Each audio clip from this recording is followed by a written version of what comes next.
Final draw date আসলো 31 March, কিন্তু আমরা দুঃখিত, দেশে আইনের ঊর্ধ্বে কেউই নাই।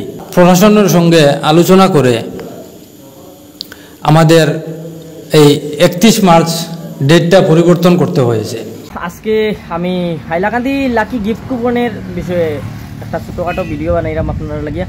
তো আপনারা বিস্তারিত বুঝতে পারবা, ভিডিওটা পুরাপুরি দেখবা আর স্কিপ না করে দেখবা। তো সামনে আপনারা স্ক্রিনও দেখতে পারবা একটা পোস্টার লাগানি আছে। তো পোস্টারটা লাকি গিফট কুপনের। তো আগে কথা আছিল যে 31 তারিখ খেলা হইব, তো এই ডেটটা একটু অসুবিধার কারণে চেঞ্জ হয়েছে। তো আপনারা বিস্তারিত ভিডিওটা দেখলে বুঝতে পারবা। একটা পোস্টার লাগানি আছে, পোস্টারে দেখতে পারছেন, আপনারা পড়লে বুঝতে পারবা ব্যাপারটা। আর তাছাড়া আমি আপনারা ভিডিওর একটা মেনশন করলাম তারা কি কইছেন, কীরকম হয়েছে। তো সব কিছু আপনারা এই ভিডিওতে দেখতে পারবা, আপনারা স্কিপ না করিয়া দেখুন। আর যারা টিকিট কাটছেন আপনারা অবশ্যই শেয়ার করবা, আপনারা মানে বন্ধু বান্ধবের কাছে শেয়ার করিয়া আপনারা সুযোগ করিয়া দিবা তারারও দেখার। ধন্যবাদ। দেখুন ভিডিওটা পুরাপুরি। আপনারা সবই জানেন যে আমরা কয়েকদিন আগে হাইলাকান্দিতে প্রথমবারের জন্য লাকি গিফট কুপন নামে একটি উপহার খেলার আয়োজন করেছিলাম।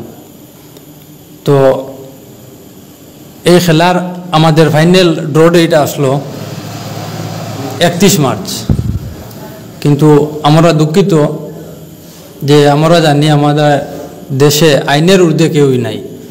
সো আমরা প্রশাসনের সঙ্গে আলোচনা করে আমাদের এই 31 মার্চ ডেটটা পরিবর্তন করতে হয়েছে।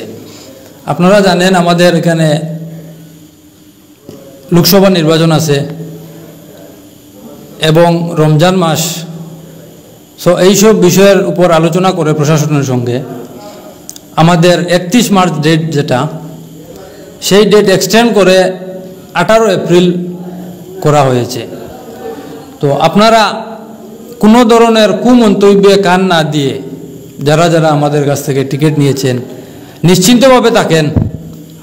আর আগামী 18 এপ্রিল আমাদের ওই খেলার ফাইনাল ডেট হবে এবং এই 3-4 দিনের জন্য আমাদের সম্পূর্ণ কার্যকলাপ বন্ধ থাকিবে। আফটার 3-4 ডেজ আমরা প্রশাসনের সঙ্গে আলোচনা করে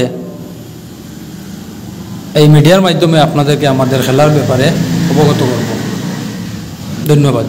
দর্শকবৃন্দ, আপনারা ভিডিওটা পুরোপুরিটা দেখলা আর আপনারা অবশ্যই ভিডিওটা শেয়ার করবা, একটা করে শেয়ার করবা। শেয়ার করিয়া কিন্তু সবরে জানার সুযোগ করিয়া দিবা যে লাকি ড্রটার বিষয়ে মানে কোন দিন কীরকম হইব। তো প্লিজ শেয়ার করবা আর ভিডিওটা এখানে এন্ড করে দিলাম। আপনারা সব ভালো থাকবা, সুস্থ থাকবা, বাই।